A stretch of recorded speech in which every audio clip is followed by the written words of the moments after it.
मुंबई, सपनों की नगरी, माया नगरी, देश की आर्थिक राजधानी। लेकिन क्या अब ये शहर राजनीति की नई पटकथा लिखने जा रहा है?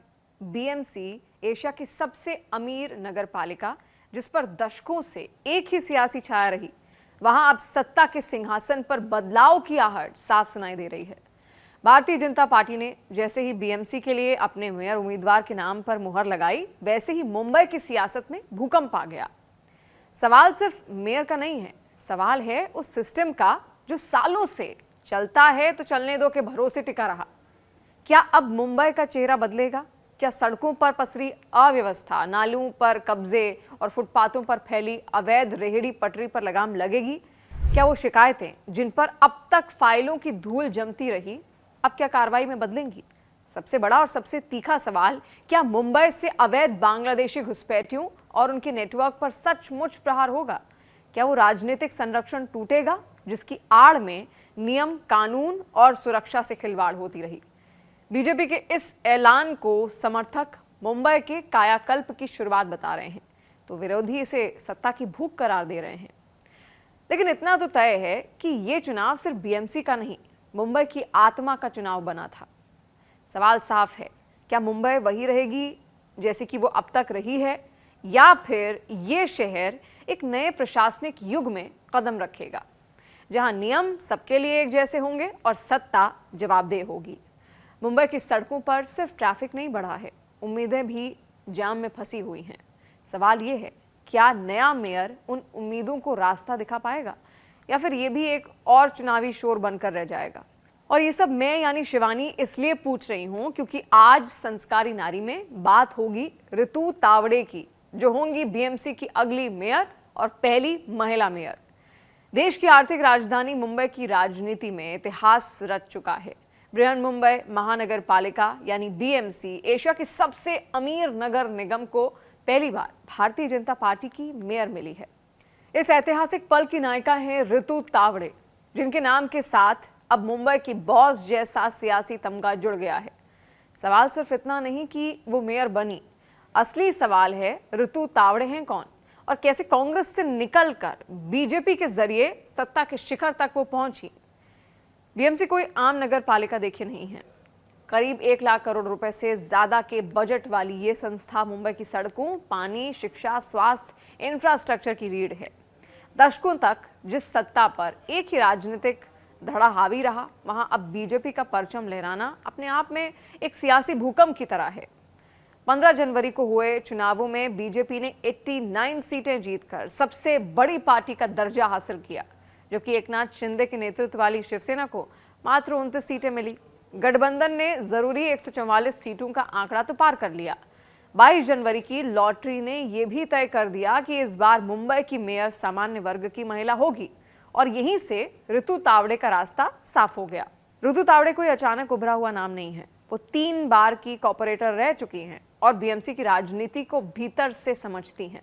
2012 पहली बार वार्ड नंबर 127 से बीएमसी में एंट्री हुई। 2017 वार्ड नंबर 121 से दोबारा जीत हासिल की। 2026 वार्ड नंबर 132 से लगातार तीसरी बार निर्वाचित हुई। इससे पहले देखिए, वो बीएमसी की शिक्षा समिति की अध्यक्ष भी रह चुकी हैं, जहां उन्होंने नगर निगम के स्कूलों, शिक्षकों और छात्रों से जुड़े मुद्दों पर काम किया है।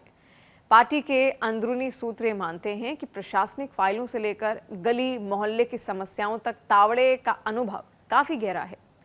ऋतु तावड़े का सियासी सफर यही दिलचस्प हो जाता है। आज बीजेपी की मेयर बनने वाली तावड़े कभी कांग्रेस का हिस्सा थीं, लेकिन 2012 में उन्होंने कांग्रेस को अलविदा कहकर बीजेपी का साथ थामा। उस वक्त इसे एक सामान्य दल बदलाव की तरह देखा गया, लेकिन वक्त ने साबित किया कि यह फैसला उनकी किस्मत बदलने वाला था। बीजेपी में आने के बाद तावड़े ने खुद को सिर्फ पार्टी नेता नहीं बल्कि जमीनी कार्यकर्ता के तौर पर स्थापित किया। स्थानीय मुद्दे, नागरिक समस्याएं, स्कूलों की हालत, बुनियादी सुविधाएं, हर मोर्चे पर वो सक्रिय रहीं। यही वजह है कि पार्टी नेतृत्व ने जब मुंबई के पहले बीजेपी मेयर का चेहरा चुना तो नाम सीधे ऋतु तावड़े पर जाकर ठहरा। मुंबई जैसे शहर में मेयर का पद सिर्फ औपचारिक नहीं होता, ये संदेश देता है कि शहर किस दिशा में जाएगा।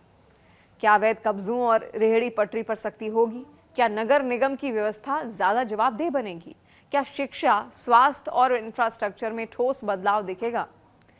ऋतु तावड़े को लेकर समर्थकों का दावा है कि वो फाइलों की नेता नहीं बल्कि फील्ड की नेता हैं। जनता से जुड़ाव, अधिकारियों पर पकड़ और संगठन का भरोसा, यही उन्हें खास बनाता है। डिप्टी मेयर के तौर पर संजय शंकर गाड़ी की नियुक्ति ये साफ करती है कि बीजेपी शिवसेना शिंदे गुट गठबंधन बीएमसी में स्थिर सरकार चलाने के मूड में है। देखिए, घाड़ी को शिवसेना का निष्ठावान और जमीनी नेता माना जाता है जो नागरिक मुद्दों पर सक्रिय रहे हैं। ऋतु तावड़े के सामने उम्मीदों का पहाड़ है। मुंबईकर जानना चाहते हैं, क्या ये सिर्फ सत्ता परिवर्तन है या सिस्टम परिवर्तन भी? क्या पहली बार बीजेपी की मेयर बनने से बीएमसी की कार्यशैली बदलेगी? एक बात तो तय है, कांग्रेस छोड़कर बीजेपी में आए ऋतु तावड़े आज उस कुर्सी पर बैठी हैं जहां पहुंचने का हर नेता सपना देखता है। अब देखना है कि क्या ये अपना सिर्फ सियासी उपलब्धि बनकर रह जाएगा या सचमुच मुंबई के लिए नया अध्याय लिखा जाएगा। मुंबई की नई मेयर ऋतु तावड़े के सामने कुर्सी से ज्यादा चुनौतियों का पहाड़ है। बीएमसी जैसी विशाल और जटिल संस्था को चलाना आसान नहीं, खासकर तब जब जनता की उम्मीदें अपने चरम पर हैं। सबसे बड़ी चुनौती है अवैध रेहड़ी पटरी। इसके लिए तावड़े को भावनाओं और कानून के बीच संतुलन बनाना बहुत जरूरी है। संभावित प्लान ये हो सकता है कि पहले वैध अवैध की साफ पहचान, फिर डिजिटल सर्वे और जोन वाइज सूची तैयार की जाए। पुनर्वास योग्य लोगों के लिए तय वेडिंग जोन और लाइसेंस व्यवस्था, जबकि माफिया और बाहरी घुसपैठियों पर सख्त और लगातार कार्रवाई बिना राजनीतिक दबाव के। स्वास्थ्य व्यवस्था दूसरी बड़ी कसौटी होगी। कमजोर वर्ग के मरीजों के लिए अतिरिक्त फंड जुटाने के लिए बीएमसी के बजट में हेल्थ कोर फंड, सीएसआर साझेदारी और निजी अस्पतालों के साथ पब्लिक प्राइवेट मॉडल पर काम किया जा सकता है। सरकारी अस्पतालों में दवाइयों, जांच और बेड की कमी दूर करना प्राथमिकता होगी। तीसरी अहम चुनौती है ठोस कचरा प्रबंधन। स्रोत पर कचरे का पृथक्करण, इसके अलावा वार्ड स्तर पर प्रोसेसिंग यूनिट, आधुनिक कंपोस्टिंग और कचरा उठान की रियल टाइम मॉनिटरिंग, यही रोड मैप हो सकता है। अगर ऋतु तावड़े इन मोर्चों पर निर्णायक कदम उठाती हैं तो उनकी मेयरशिप सिर्फ ऐतिहासिक नहीं, परिवर्तनकारी भी साबित हो सकती है। कुल मिलाकर ऋतु तावड़े के सामने मौका भी है और अग्नि परीक्षा भी। बीएमसी की मेयर की कुर्सी अब सिर्फ सत्ता का प्रतीक नहीं बल्कि जवाबदेही की कसौटी बन चुकी है। अवैध रेहड़ी पटरी, कमजोर वर्ग की स्वास्थ्य जरूरतें और कचरा प्रबंधन, ये तीनों मुद्दे तय करेंगे कि उनकी पहचान सिर्फ पहली बीजेपी मेयर तक सीमित रहेगी या फिर मुंबई को नई दिशा देने वाली नेता के रूप में भी बनेगी। मुंबईकर अब वादों से आगे ठोस नतीजे चाहते हैं। अगर फैसला जमीन पर दिखे तो इतिहास उनके नाम होगा, वरना यह अध्याय भी सत्ता की भीड़ में कहीं गुम हो जाएगा।